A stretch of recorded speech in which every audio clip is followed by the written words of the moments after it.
দুইটা ভয়ঙ্কর পাপের কথা বলে দেই। এই দুইটা পাপে যারা আসক্ত হয়ে আছে তারা তওবা করে ফিরে আসলে পরেও সারা জীবন তাদেরকে এটা সাফার করতে হবে। কথা বুঝতে পারছেন না? তওবা করে ফিরে এসেছেন মনে করেন, তারপরেও আপনাকে সারা জীবন এই পাপের ফলটা ভোগ করতে হবে। এক, মাদক দ্রব্য দীর্ঘদিন সেবন করেছেন, তওবা করেছেন, ফিরে এসেছেন, আল্লাহ হয়তো মাফ করে দিয়েছেন, আল্লাহ পাক মাফ করে দিয়েছেন, বাট আপনি আপনার দেহের যে ক্ষতিটা করে ফেলেছেন এটা পোষাতে পারবেন না। এক নাম্বার। দুই, তখন আপনি যদি বিয়ে করেন আপনি স্ত্রীকে সন্তুষ্ট করতে পারবেন না। হ্যাঁ। দুই নাম্বার হচ্ছে এই যে গোপনে যুবকরা যে পাপটা করে, মাস্টারবেশন, যেটাকে আমরা বলি হস্তমৈথুন, এই পাপ যেসব যুবকরা করছে বা করে, এবং অ্যাভেলেবেল এই পাপটা সবাই করে, কারণ এখন পর্নের যুগ, পর্ন দেখলে তো আর কোনো উপায় নাই, তখন তো এই পথেই যেতে হচ্ছে, নিজের উপরে নিজেকে জুলুম করতে হচ্ছে। যারা হস্তমৈথুন অভ্যস্ত হয়ে গেছে এরা যদি তওবা করে ফিরেও আসে, শরীরের যে ক্ষতিটা হয়েছে এটা পূরণ হবে না কখনো। এখানে আপনার দেহের ক্ষতি, আপনার মস্তিষ্কের ক্ষতি, আপনার পরিবারের ক্ষতি। এমন আপনি যদি পরবর্তীতে গিয়ে পরিবার গঠন করতে চান, আপনি সুখী পরিবারও গঠন করতে পারবেন না, কারণ ভিতর থেকে আপনি নিজেকে শেষ করে ফেলেছেন। গোপন পাপে লিপ্ত হবেন না। আপনি যৌবনকে ধরে রাখেন, ইনশাল্লাহ দেখবেন আপনি সারা জীবন এনজয় করতে পারবেন ইনশাল্লাহ। কিন্তু যদি এখন নিজেকে শেষ করে ফেলেন, এখন নিজেকে শেষ করে ফেললে আপনি বিয়ে করলে পরেও দেখবেন আপনি পস্তাচ্ছেন।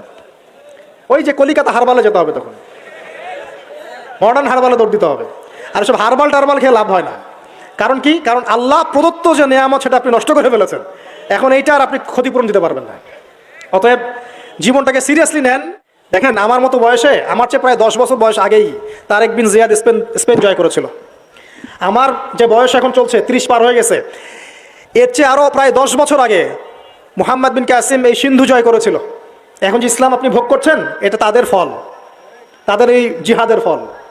তো এখন আমাদের এই যে 20 বছর 30 বছরের যুব সমাজের দিকে তাকায় দেখেন, একবার তাকায় দেখেন, চেহারাগুলো একটু দেখেন, চেহারা দেখেন, এক একটা চেহারা দেখেন, চেহারায় নূর নাই, নষ্ট হয়ে গেছে, নামাজ নাই, চোখগুলো বসে যাচ্ছে, কারণ সারা রাত জেগে থাকছে। ওই যে টিকটক টিকটক টিকটক সারা রাত, হ্যাঁ সারা রাত ফোনে, সারা রাত গল্প গুজব। রাত্রেবেলা দেখবেন, রাত্রেবেলা শহর যেন জীবিত হচ্ছে, রাত্রেবেলা ক্যারাম খেলে, রাত্রে লুডু খেলে, রাত্রে এটা করে, রাত্রে সে, সারাদিন ঘুম, সারাটা দিন ঘুম। আপনি কি জানেন সারা রাত কে জেগে থাকে, সারা রাত কে ঘুমায়, আর সারা দিন কে জেগে থাকে? সারা রাত জেগে থাকে কুকুর, এবং সারাদিন ঘুমায় কুকুর। আর দেখবেন আপনি বিড়ালকে দেখবেন, ও কিন্তু রাত্রে ঘুম, এবং দিনের বেলা সে অ্যাক্টিভ। পাখিকে দেখবেন, পাখি সন্ধ্যা হলো একদম ঘরে, যেই সূর্য ডুববে পাখি একদম ঘরে, দেখেন না? পাখি ঘরে। আর যেই ফজর হবে পাখি বের হয়ে গেল। আর আল্লাহ রাসূল সাল্লাল্লাহু আলাইহি ওয়াসাল্লাম হয়তো বা এই কারণেই, আল্লাহ ভালো জানেন, তিনি বলেছেন এমন কিছু মানুষ জান্নাতে যাবে যাদের মনটা হবে পাখির মতো। সুবহানাল্লাহ। দেখেন পাখি কি করে, একদম সন্ধ্যা হলো ঘরে ঢুকে গেল, যেই ফজর হবে একদম ফজরের আগে আগে সে বের হয়ে গেল। তো পাখির মতো হওয়ার চেষ্টা করেন, পাখির মতো লাইফস্টাইলে আছেন, এবং সে সারাদিন পরিশ্রম করে রিজিকের জন্য, করে না? আল্লাহ পাক পাখিকে রিজিক দেন কি চাকরির মধ্য দিয়ে, না ব্যবসার মধ্য দিয়ে? কিভাবে সে রিজিক পায়? তাওয়াক্কুল, তাওয়াক্কুল, আল্লাহর প্রতি তাওয়াক্কুল। আর তাওয়াক্কুল করে কি সে ঘরে বসে থাকে, না রিজিক সার্চ করে, রিজিক তালাশ করে? আপনিও রিজিক তালাশ করেন, আল্লাহ পাক রিজিক দিবে ইনশাআল্লাহ তাআলা। প্রিয় যুবক ভাইরা, আল্লাহর ওয়াস্তে তওবা করেন। যারা যারা মাদকদ্রব্যের সাথে সংশ্লিষ্ট আছেন বা থাকার সম্ভাবনাও ছিল, এর ধার কাছেও যাবেন না। ওয়াদা করছেন তো? এবং গোপন পাপে লিপ্ত হবেন না। মুসলিম তরুণ যুবকদেরকে উদ্দেশ্যে বলছি যে আপনারা কায়িক পরিশ্রম করেন, কায়িক পরিশ্রম করেন, 5 ওয়াক্ত সালাতটা আল্লাহর ওয়াস্তে নামাজে মসজিদে এসে পড়েন।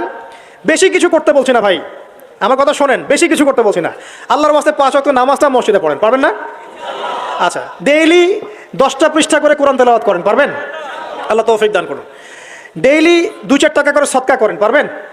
আচ্ছা, প্রত্যেক দিন কিছু দাওয়াতি কাজ করেন, আমর বিল মারুফ, সৎ কাজের আদেশ করবেন, নাহি আনিল মুনকার, অসৎ কাজে নিষেধ করবেন, পারা যাবে ইনশাআল্লাহ। আপনি হালাল রিজিকের একটা সন্ধান খোঁজার চেষ্টা করেন, পারবেন ইনশাআল্লাহ। পড়াশোনায় নিজেকে ব্যস্ত রাখেন, লেখাপড়ায় নিজেকে ব্যস্ত রাখেন। যদি এর পাশে আপনি সময় পান, আমি বলবো আপনি খেলাধুলা করেন। যদি সময় কিছু বের করতে পারেন, কায়িক কিছু পরিশ্রম করেন, প্রয়োজনে কিছু কসরত করেন, জিম করেন, খেলাধুলা করেন। তারপরেও পড়নে যায় না, তারপরেও গার্লফ্রেন্ডের পিছনে সময় নষ্ট করেন না, তারপরেও যে টিকটক, ফেসবুক, ইউটিউব নিয়ে পড়ে থাকেন না। ওগুলোর চেয়ে খেলাধুলা করা অনেক ভালো আছে। অ্যাটলিস্ট আপনি ফিজিক্যালি ফিট থাকবেন। অনেকে বলতে পারে যে এটা না করলে হয়, এটা বাজে কাজ, সময় নষ্ট। আমি মনে করি এখনকার যুবকরা যেসব পথে সময় নষ্ট করছে, এর চাইতে অ্যাটলিস্ট খেলাধুলা করলে ভালো ছিল। একটা সময় ছিল না, আজকে থেকে 10 বছর আগে প্রচুর খেলা হতো না? ক্রিকেট হতো, ফুটবল হতো, এই ব্যাডমিন্টন হতো শীতকালে, তাই না? খেলার লিপ্ত থাকলে কিন্তু আমাদের মধ্যে একটা হৃদ্যতা, একটা বন্ড তৈরি হতো, একটা বন্ড। আমরা অনেক টুর্নামেন্ট খেলতাম না? এখন দেখবেন কিচ্ছু নাই, সব বন্ধ, খালি ফোন, সারাদিন কি ফোন। এটা আরও কি ডেঞ্জারাস না? এভাবে তাদের ফিজিক্যাল বডিটা নষ্ট হচ্ছে, মেন্টাল স্ট্রেংথটাও নষ্ট হচ্ছে। এর চেয়ে বরং তারা যদি কোনো কসরত করে এটা অনেক ভালো হবে, এটা আমার মত, এটা আমি কোরআন সুন্নাহ থেকে কোনো কথা বলছি না।